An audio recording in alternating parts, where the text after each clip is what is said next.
Thank you, Jackie. I must say good evening to all who are tuned in to Leadership Matters. I will give an update on border security and the cooperation between various agencies as we're here represented tonight. 2020 presented many challenges for the Federation of St. Kitts and Nevis. On March 11, 2020, the World Health Organization declared COVID-19 a worldwide pandemic. Our borders officially closed on March 25, 2020, when the first 2 cases of COVID-19 were announced. During that time, only repatriation and cargo flights arrived and departed both airports in the Federation.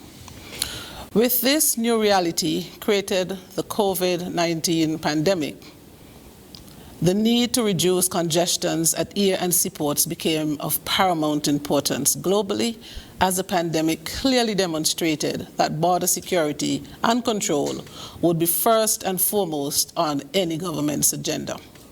The National COVID-19 Task Force was created, and the Immigration Department is represented on this committee to further strengthen the policies and procedures at the borders in the fight against this pandemic.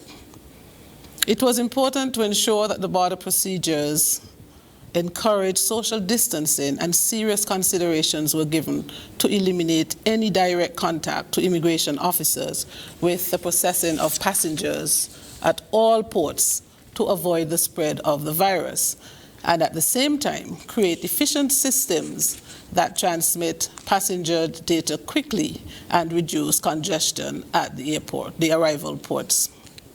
So what were these systems? Firstly, an online application form was created to eliminate the hard copy immigration and custom form by the government ICT department in collaboration with personnel from the Immigration, Health and Customs Department, using the Barbados CARICOM impacts model as our guide. This form has 3 components: immigration, health and customs. Every person desirous of entering the Federation by air or sea must complete and submit this form, and approval must be granted by the Ministry of National Security before boarding any carrier. This system helps in the pre-screening of passengers prior to arrival. It is expected that this form will be fully integrated into our border management system that is being taken care by the Canadian banknotes and who are the border management service providers. A total of 4,609 applications have been made so far. One application form can include multiple passengers. Secondly, a welcome center was constructed on the airport tarmac to accommodate approximately 160 passengers as a cool-down process ahead of being medically screened. Once the aircraft is landed, airline staff escort all passengers from the aircraft to the welcome center. This area is manned by customer service ambassadors from SCASPA. The first batch of 40 passengers would be marshaled into the terminal building in the pre-screening area to await medical screening. SCASPA service ambassadors would then usher 4 passengers at a time to the health screening officer.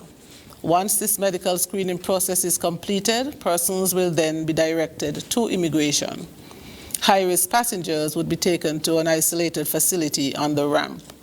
Other than family members traveling together, there should never be no more than 4 passengers in the immigration hall. October 31st, 2020 saw the official reopening of the borders with rigorous protocols in place. For the period October 31st, 2020 to May 8th, 2021, 6,598 persons arrived in the Federation, while 5,722 persons departed. A total of 1,728 aircrafts arrived and 1,724 departed. We had nationalities of passengers. They include citizens of the United States, of Canada, the UK, Australia, India, South Africa, China, and CARICOM and OECS countries. Currently, there's an advisory in place which states, and I quote, "Acting on the advice of the Federal Ministry of Health, the Government of St. Kitts and Nevis, through the National COVID-19 Task Force, hereby advises that the travel advisory originally issued on February 7th and extended twice thus far has been further extended for an additional 30 days and becomes effective as of May 4th.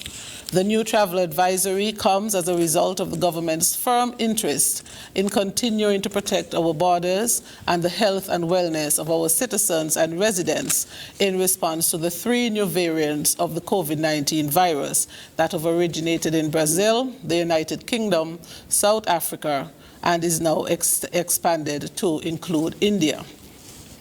As we seek to protect our borders to ensure a stronger and safer federation, I wish to implore every citizen and or resident of the Federation to be watchful, to be the ears and the eyes of law enforcement, to keep watch over our porous borders. Illegal migration, which includes human smuggling and trafficking, is occurring throughout the world. St. Kitts and Nevis is no exception, especially since our stringent protocols caused us to keep down our number of confirmed COVID-19 cases. So we had 45 cases with 44 fully recovered and no deaths. That record is making our destination attractive to scrupulous and unscrupulous persons. As we continue to step up on our surveillance at the legal ports of entry, we open offices at Marina Telka in New Guinea in the west of the island, Christophe Harbour on the southeast peninsula, and a fully functional office at Port Zante in the city centre. We have also introduced an enforcement unit within the department. The general public can expect to see immigration officers moving around the island in their newly acquired law enforcement uniforms.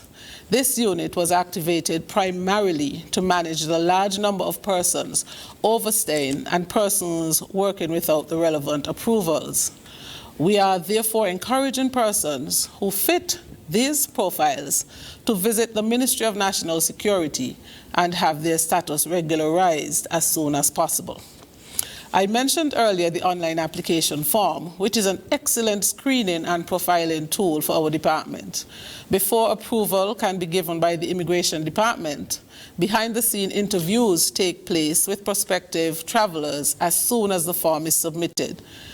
It can take a day, it can come in a day early, weeks or months in advance of travel, as to the purpose of visit, and in some instances provide supporting documents, etc. We have discovered persons making false declarations on their forms by claiming to visit on vacation, but actually have jobs lined up.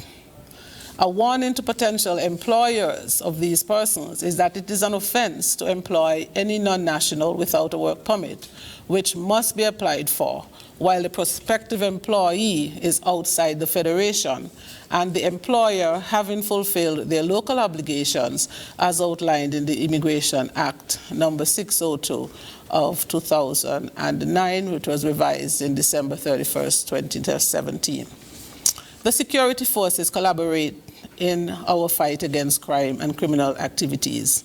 The Immigration Department is an added arm of the security forces in the fight against these environmental threats, which could create serious national security risk and tarnish the integrity of our beloved and beautiful country.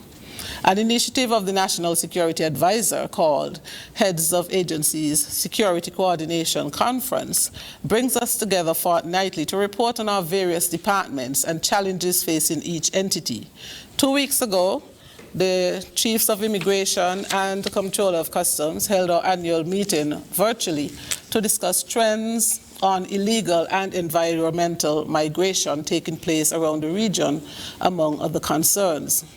We also have a very active CARICOM Heads of Border Security chat and an OECS Chiefs of Immigration chat, where information is shared in real time across the region.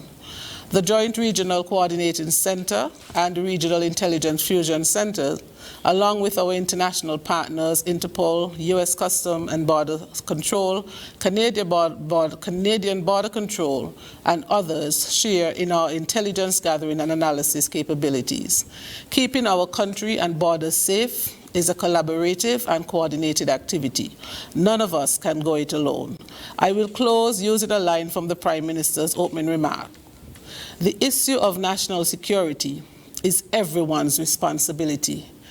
It is our collective responsibility at all times. Thank you very much. And thank you very much, Ms. Hughes.